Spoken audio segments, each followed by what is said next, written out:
Hello, my name is John Mad Dog Hall, and I am the board chair of the Linux Professional Institute. My talk today is called Education in the Free World, and I'm going to be talking about a lifetime of learning and how to maximize your career. I like to dedicate my talks to various people in computer history. This particular talk is dedicated to Alan Mathison Turing, who was a mathematician. He's considered to be the father of modern-day computer science and artificial intelligence. He was a war hero during World War II, and by decrypting the German Enigma code, he shortened the World War by 2 years and saved an estimated 14 million lives. Who am I? I've done a wide variety of things. I've been in the computer field since 1969. I've had a wide variety of different jobs. I think most importantly for this talk, I have been a university professor, and I like to think of myself as pragmatic, meaning that I want to get the job done is the most important thing for me. Giving you an idea of how old I am and what types of things I've worked on, I actually designed and built control logic out of relays, not transistors or tubes or things like that, but actually relays. I programmed computers that could not store their programs in their own memory. I worked on IBM mainframes that had a megabyte of main memory, and that was core memory. And I taught college to students who had never actually seen a computer in real life. The only time they ever saw a computer was on TV or in the movies until they came into my classroom. And from there, I took them from not knowing anything to being able to write a simple operating system or a simple database or a simple compiler. And in other words, I am old. So I'm going to talk about what a university education really is. And at a university, they develop a curriculum of things that should be taught for some type of job, like a chemical engineer or computer engineer or computer scientist. And from that curriculum, they create the coursework to teach those subjects, what they think is the things that people need to learn to teach them. And then finally, they certify that the students actually have learned that curriculum. And after a while, hopefully you get a diploma. So in developing a curriculum, you need to determine the needs of a particular job for society and industry. And to do that, the professors typically talk with lots of industry leaders. There are two groups that are fairly good to talk to, the IEEE, the Institute of Electronic and Electrical Engineering, and the ACM, the Association of Computing Machinery.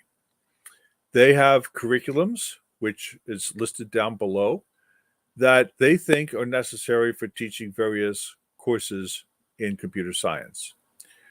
After you talk with those people, you then create the courses with the course requirements. You say, well, before we take this course, what things do you need to know before that? Do you need to know math? Do you need to know physics or things before you take this particular course?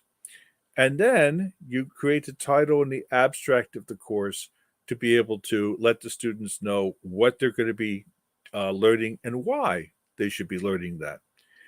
And eventually, you review this curriculum with accreditation agencies who certify your university as being able to teach these types of courses.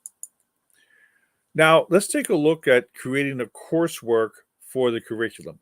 For each course, the professor might go in and say, well, to teach this subject, I need to have some textbooks, and maybe some magazine articles of things that are interesting for this particular topic. And the students should work on various projects to get a better understanding of what this is about. And, and then I'll have to create some teaching materials. It used to be overhead projectors and stuff, and now it's PowerPoint presentations or other types of presentation materials. And then I have to have some sample tests to test the students to see if they actually know this. It's the tests that help to certify that the students have actually learned the subject, but it's not the only thing. I mean, when you go into class and the professor asks questions and you raise your hand to answer them, That's class participation, and that's something the professor will note and say, yeah, the student seems to be understanding this. The projects you work on, uh, when I was going to school, they were kind of make work projects. Nobody expected you to write an operating system or a compiler that somebody was going to use in real world, but it was to get the information into you so that you understood it. And then finally, there were the tests. And I know a lot of you think that the tests are just a test that the students actually know the information, but the tests also tell the instructors whether or not they're doing a good job.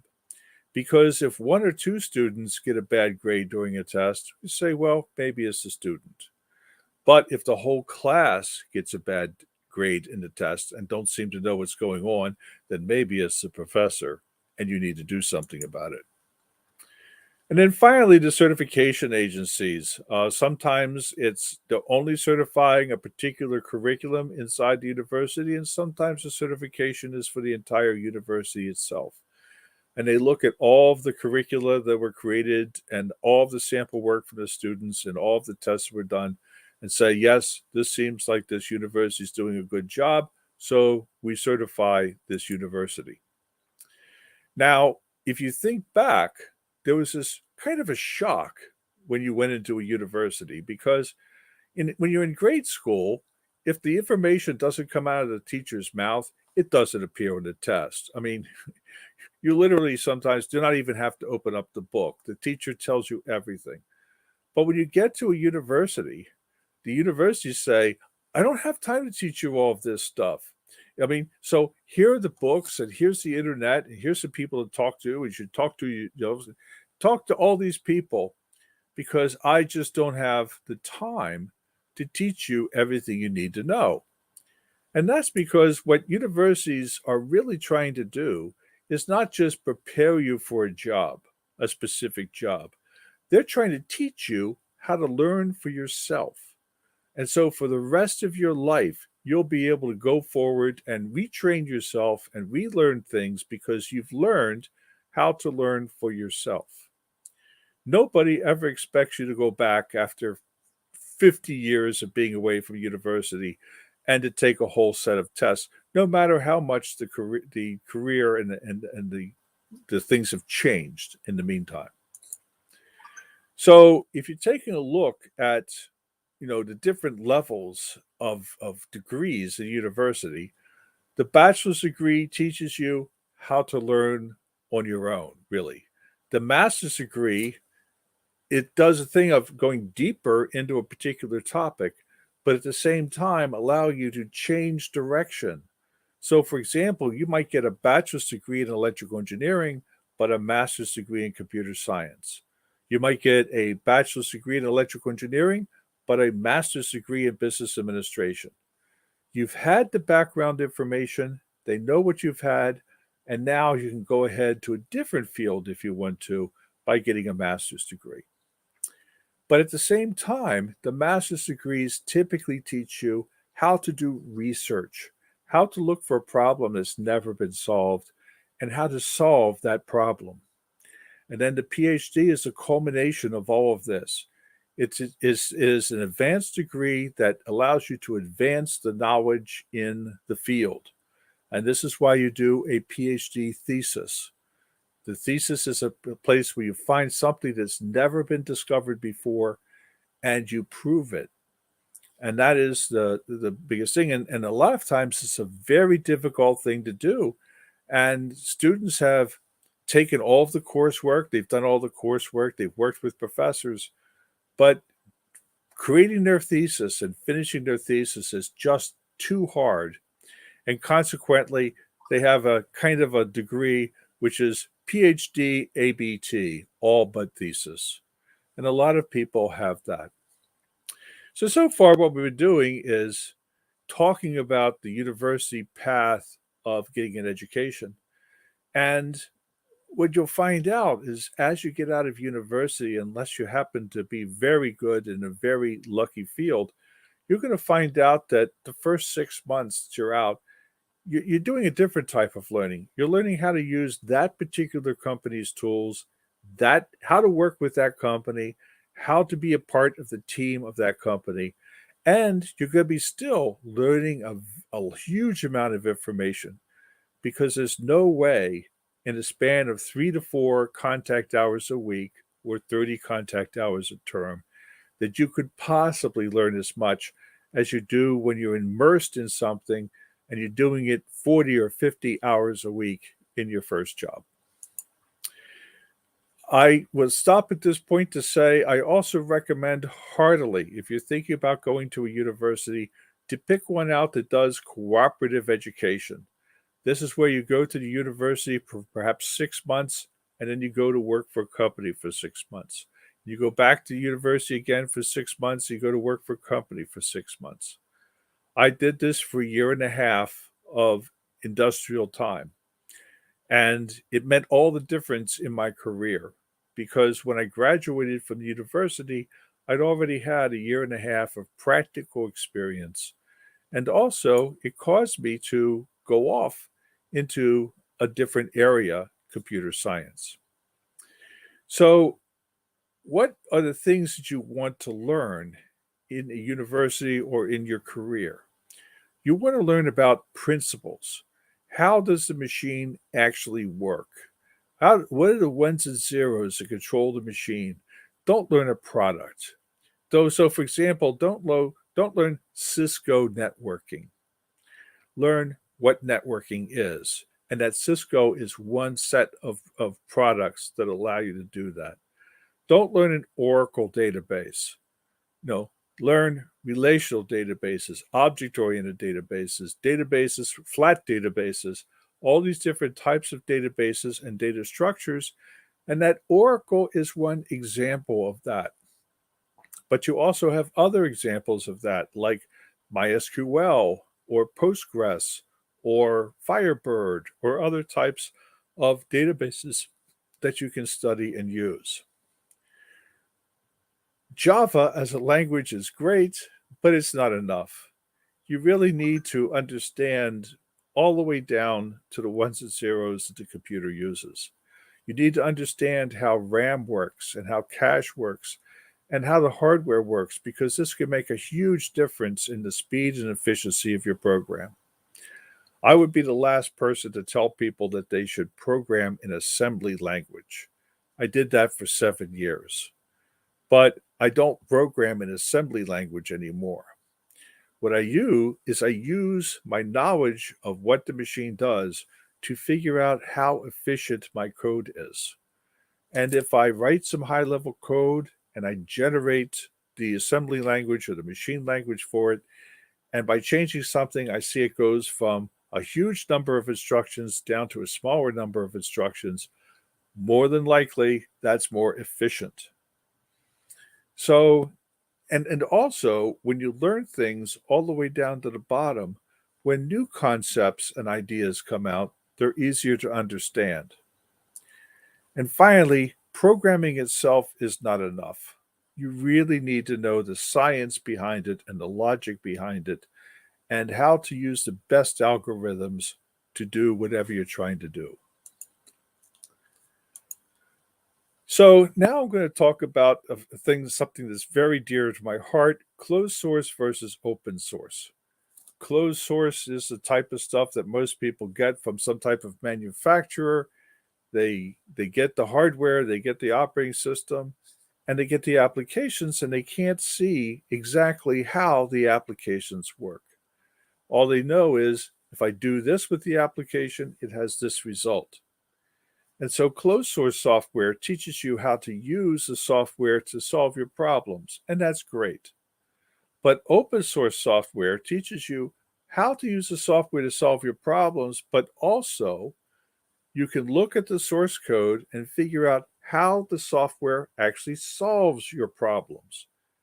And then, because you have the source code and you understand it, you can say how to make the software better in solving your problems. So I tell people that closed source software teaches you 1 time and open source teaches you 3 times.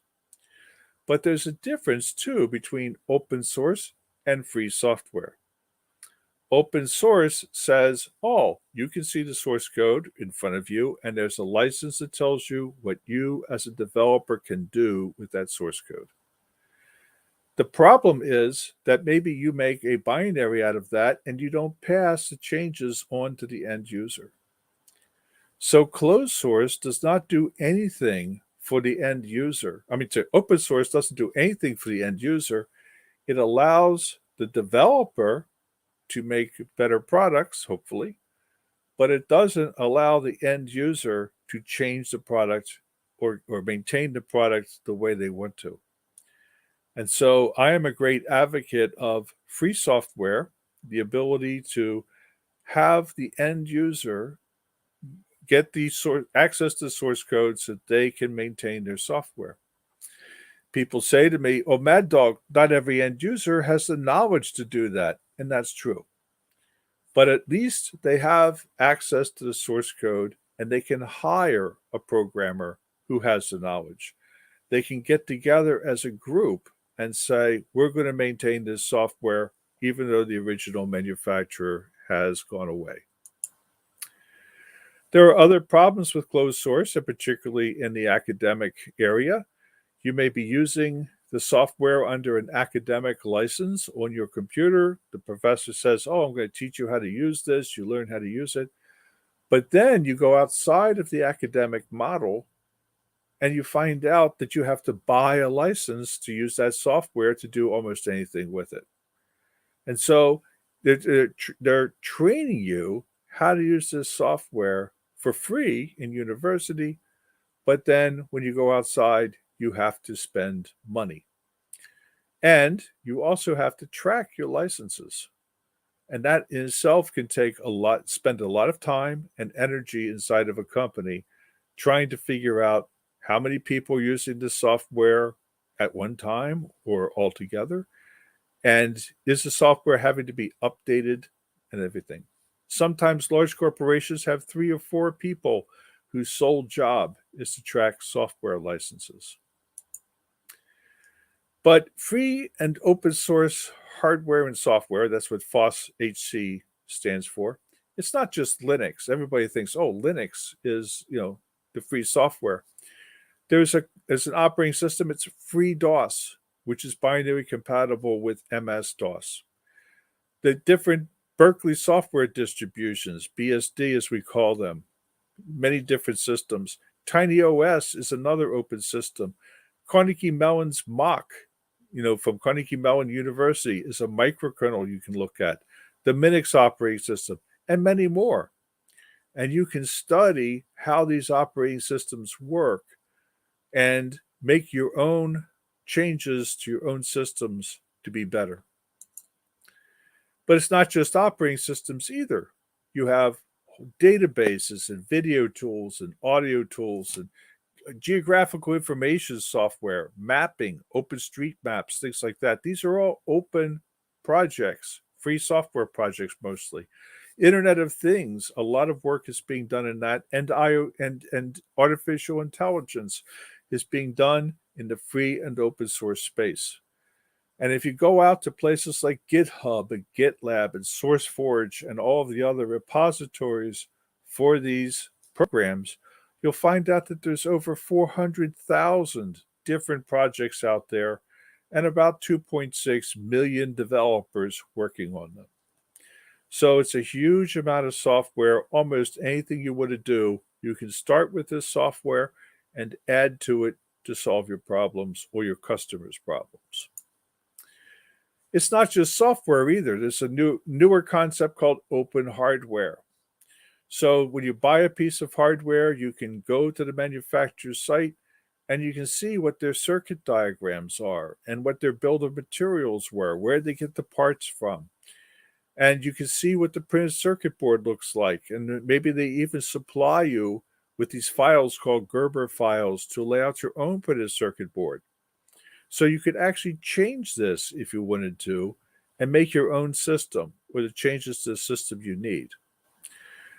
Field programmable gate arrays have also become more open later. and we have a new type of processor. You've heard of Intel, of course, and AMD, and ARM, and Motorola. RISC-V is a new instruction set architecture that's being developed by a whole series of different companies, that the architecture itself is free of charge, and you can go ahead and make your own chips if you wanted to. Open culture is like the last part of this. It's most famously represented by Creative Commons.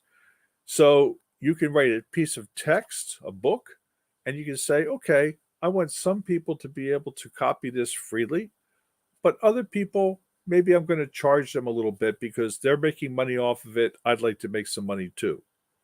Graphics and music is the same way. Art of all types is covered under the licensing scheme of the Creative Commons culture.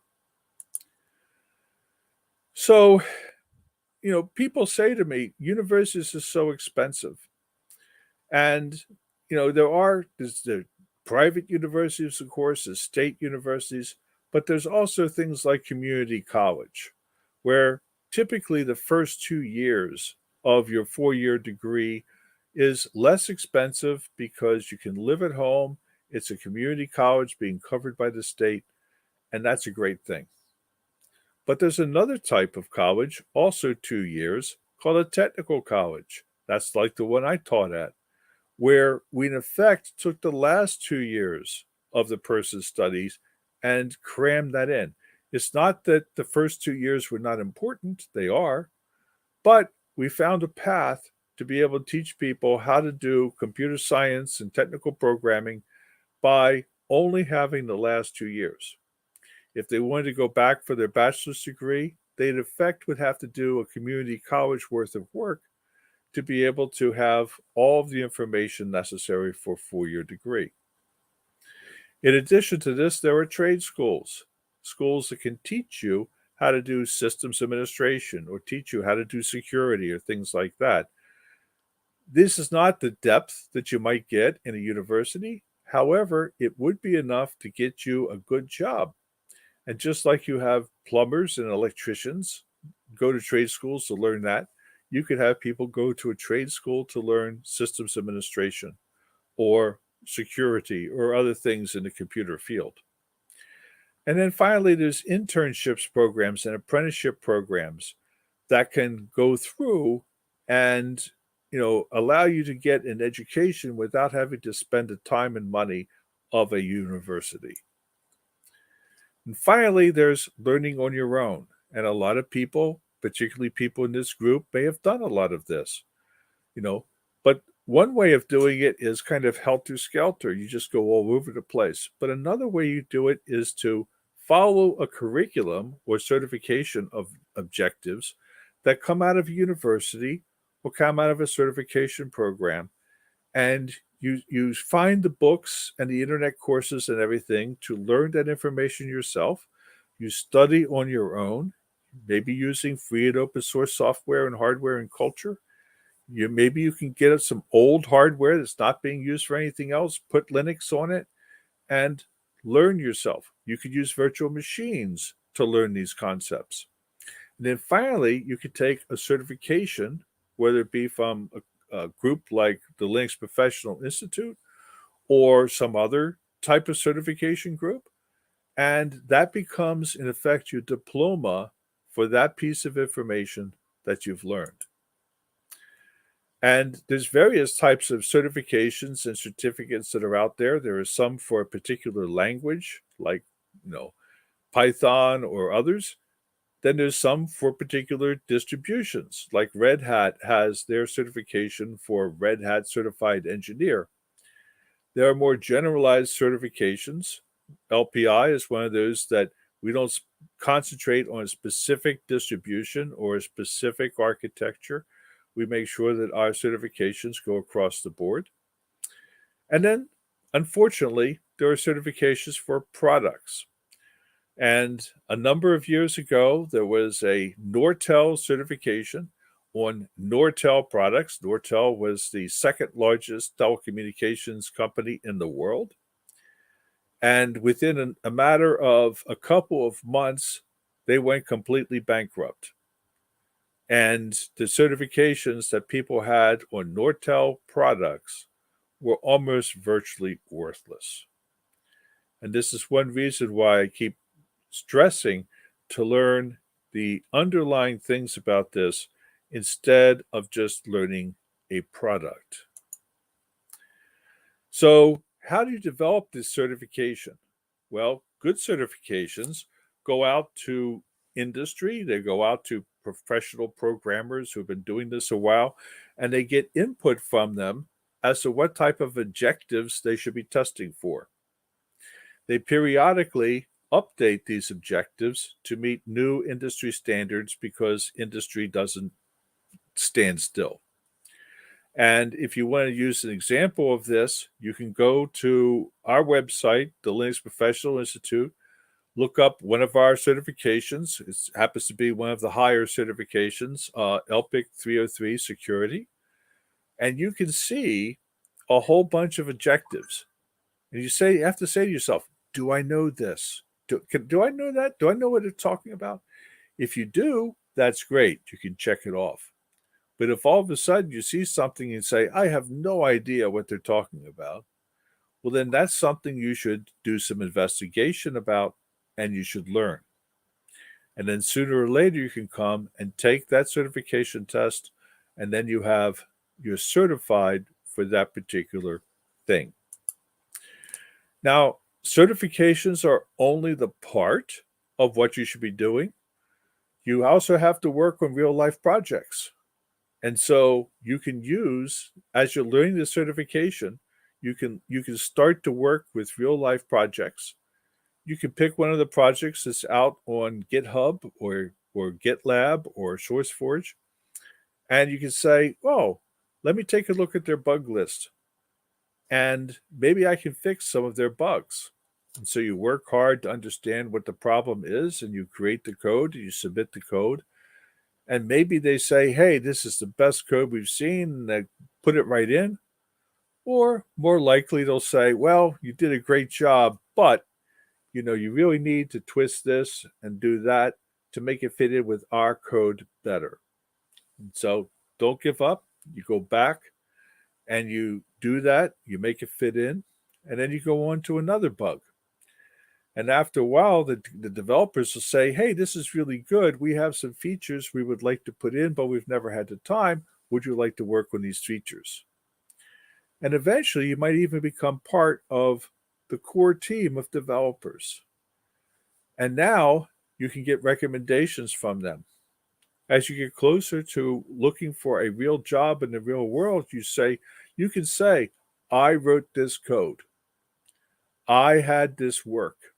And these people will come back and say, hey, this guy's easy to work with, or this woman's easy to work with. And now you can take all of this to your next employer and say, this is what I've done. And believe me, this is worth 10,000 resumes. Now, Mark Shuttleworth, the creator of Ubuntu, when he wanted to create Ubuntu, he didn't call up human resources. He didn't ask for people's resumes. He took the Debian source code and the Debian mailing list and put it on his laptop with a really big disk and went back to Antarctica for 9 months. And when he came back, he said, I want you and you and you from the Debian group to come work with me on Ubuntu. And this is how you can get a job without having to go through a lot of stuff from human resources for writing resumes. More ways of getting started is to do work for nonprofits. Maybe setting up a website, maybe doing some work for some type of nonprofit would get you letters of recommendation from them. You can learn the subject really well and then try and teach it to somebody else. Nothing makes you learn a subject better than trying to have to teach it. When you're a student, you can say to yourself, oh, the professor will never ask this. I'll still get a 90 on the test. But when you're a teacher, just the time that you think that you might get away with not knowing something, that's when the student will ask you about it. I taught compiler theory many times. And after teaching it the first couple of times, I can go up to a board at any moment and start talking about compilers and compiler design because I've learned it so well. You can also start a cooperative company with your friends. You need to have a business plan of how you're going to make money and what you're going to do. Maybe you're going to use free software to get started and open hardware. But don't be afraid to fail on that. You're young. A failure you learn so much from. And there are actually venture capitalists out in Silicon Valley that will not lend you money if you haven't failed at least twice. I'm an old fart. I'll admit it. Someday you will be one, hopefully. But you'll always keep learning. I keep learning all the time. And certifications can help you keep on track. Maybe you learned a language a long time ago. Maybe you've been working for a company a long time. Now you need to go back out in the work field again. Certifications can help you bring your skills up to steam to be able to have you change direction or a new job.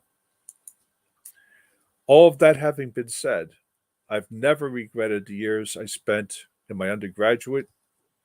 I started off being an electrical engineer, and because of my correspondence of my cooperative education, I switched over to half engineering and half business with a computer science minor. And I met people at university that have been lifelong friends. But university is not the only way of getting a good education. And you are the ones who control. You are the ones who will determine where you're going to go. And I will close by saying that I often go to trade shows, things like large trade shows like CeBIT and things like that. And I'll have people come up to me and I will say, Mad Dog, I listened to you 5 years ago, 10 years ago, 15 years ago. And now I'm the CTO or the CEO of my own company. And I followed what you said, and it made all the difference. And I hope you listen to me today, and I hope that you too will get something out of this. And I hope that maybe in 10 years or 15 years, you can come to me and say, Bad Dog, I listened to you, and it made a lot of difference. Thank you very much. With that, I'll open it up to questions if we have time.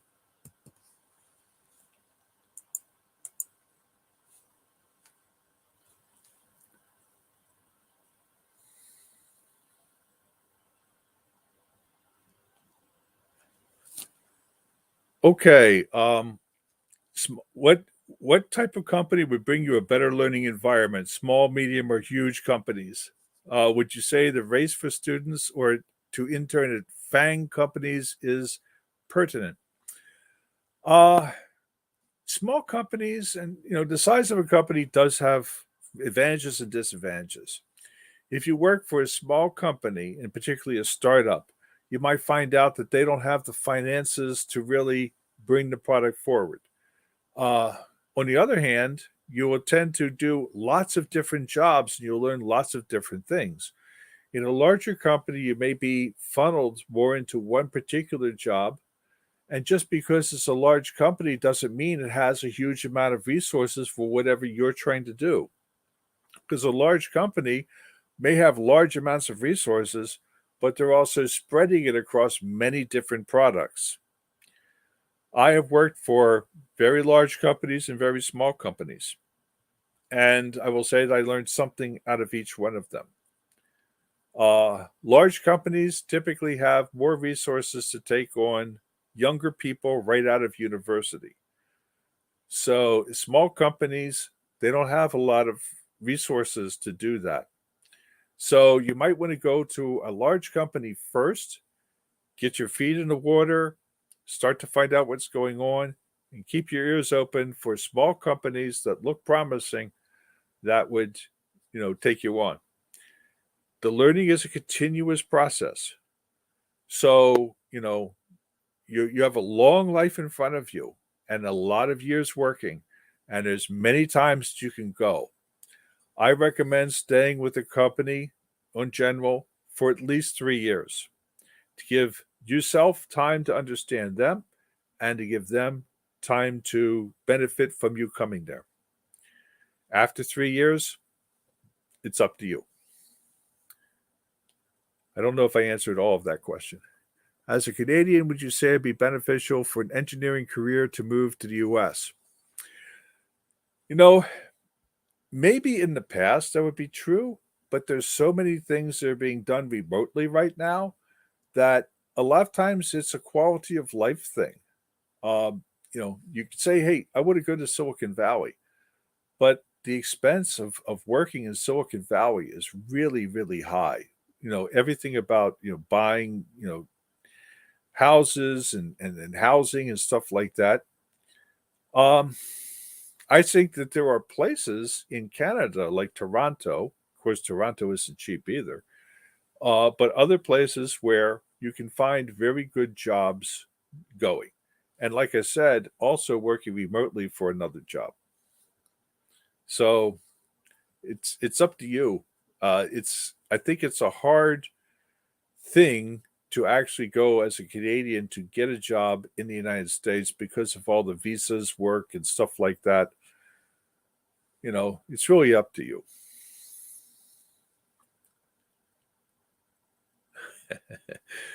Teaching. Teaching at Hartford State Technical College, it made a world of difference. Number one, it forced me to really learn the things that I thought I had learned as a student and in my first couple of jobs. But teaching these subjects forced me to do a lot of the research and to know it really well. It also created the skills I have of doing a presentation, of thinking clearly, of trying to make complex things, simple for people to understand. And just working with the students was just the best job I ever had.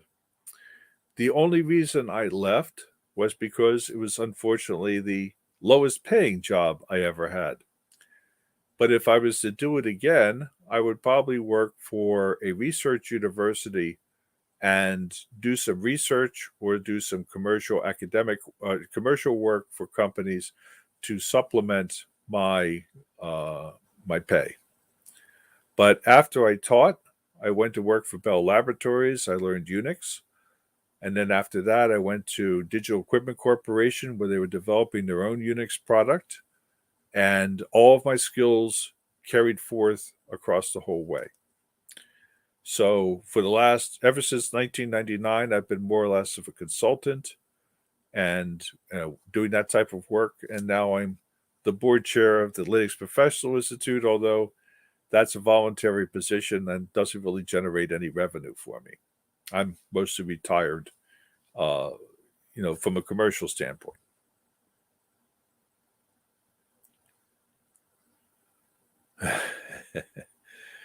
Well,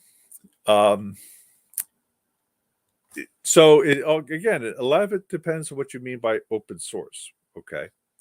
So if you take a look at iOS and XOS, those are both based upon the BSD operating system. Of course, GNU Linux works on the 500 fastest computers in the world. It works, it's the basis, the Linux kernel is the basis of Android. You have lots of embedded systems that are working with Linux, but I think that the open source war has been won. Even Microsoft says they love open source. Whatever they don't really like, I think, is free software. And as I said, there's a big difference between open source and free software. And when Microsoft says that they love free software, then I'll really think that they have real love. But open source is such a part of almost everything that we use today. Whether or not you actually get open binaries delivered to you, the source code for the binaries delivered to you, but it's there. And, So I think that studying open source and how it works, I've never known an open source programmer that would make a bad closed source programmer. But there's a lot of closed source programmers that do not know how to make open source. And I think that that's some things that people really need to know, because there are issues of licensing. There are issues about working with the community that, takes some skill. And that skill is developed when you actually participate in an open source project.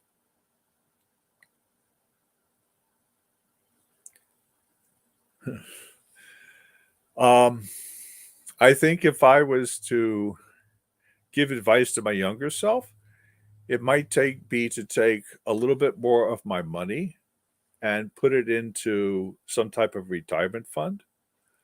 I live comfortably now, but I could live more comfortably if I had spent more time doing that. I am a gay person. I'm an LGBTQ person.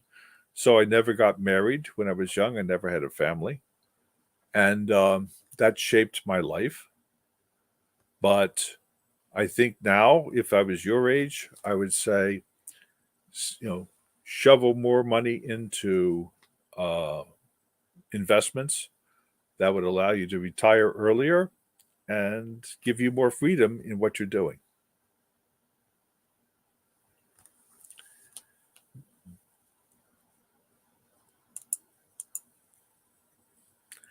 I froze there for a second, so I disappeared. Now it's better.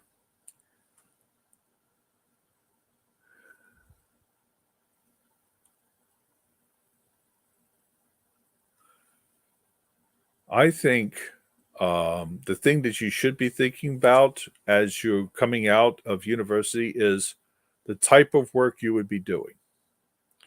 How much money you get paid right now is of less, as long as you have enough to live on, is of lesser importance than what you're working on. And again, even in the closed source community, if you start writing papers, technical papers about what you're doing, it gets you visible in the outside world. And that visibility would be very important to you too, because then people start talking to you about the things that you are interested in. So I would, money would be a lower subject rather than interesting work for an interesting company, particularly when you're young. Because let's say the company goes bankrupt, you can still go out and find another job. And maybe the information you were learning from the company that went bankrupt is really good information.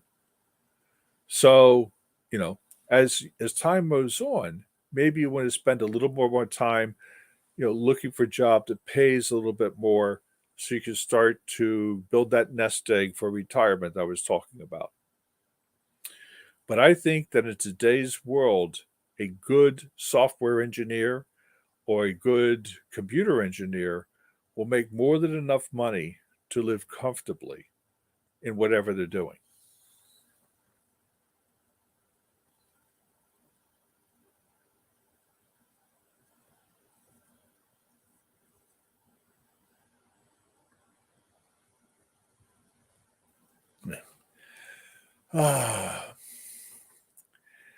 I my favorite programming language is C. I'm sorry. Okay. Um, and most of that is because of the control that you have with C. You know, I also like, quite frankly, programming in assembly language. Although I told you I don't do that anymore. I don't want to do that. Assembly language is bad because it's just not portable at all. But I do like writing something in a language like C and then seeing what the compiler generates and trying to make it more efficient. I know this will be hard for you to believe, but there was one program I took in my life that the program ran 10 and one half hours on a PDP-11 style of computer. I made some changes to it because I knew how the hardware worked, and I made it do the same thing in 3 minutes. So I like the control that people have. People say, "Oh, Mad Dog, we have we have billions of bytes of RAM. We have multiple cores of computer. We don't need to be as efficient as we were before." And that's just wrong because you want your program to be more efficient. So instead of Google having to use 10,000 servers, maybe they only need 9,000 servers. Instead of using 10 gigawatts of power, maybe they only need 9 gigawatts of power. Maybe you want the battery in your watch to last 24 hours instead of only 15 hours.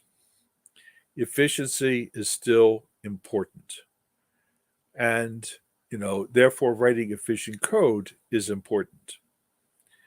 And even though I might say today, there are trade-offs, of course. You have to get the job done. How much time are you going to spend tweaking the code to make it better? However, I think we need to spend more time in that. And also making our code more secure. Because there's a lot of very bad people out there.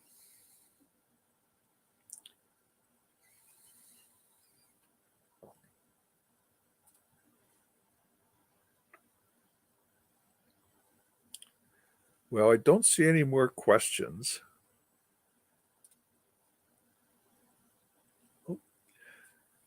You're welcome. And thank you for listening. I'll turn it back over to the monitors now.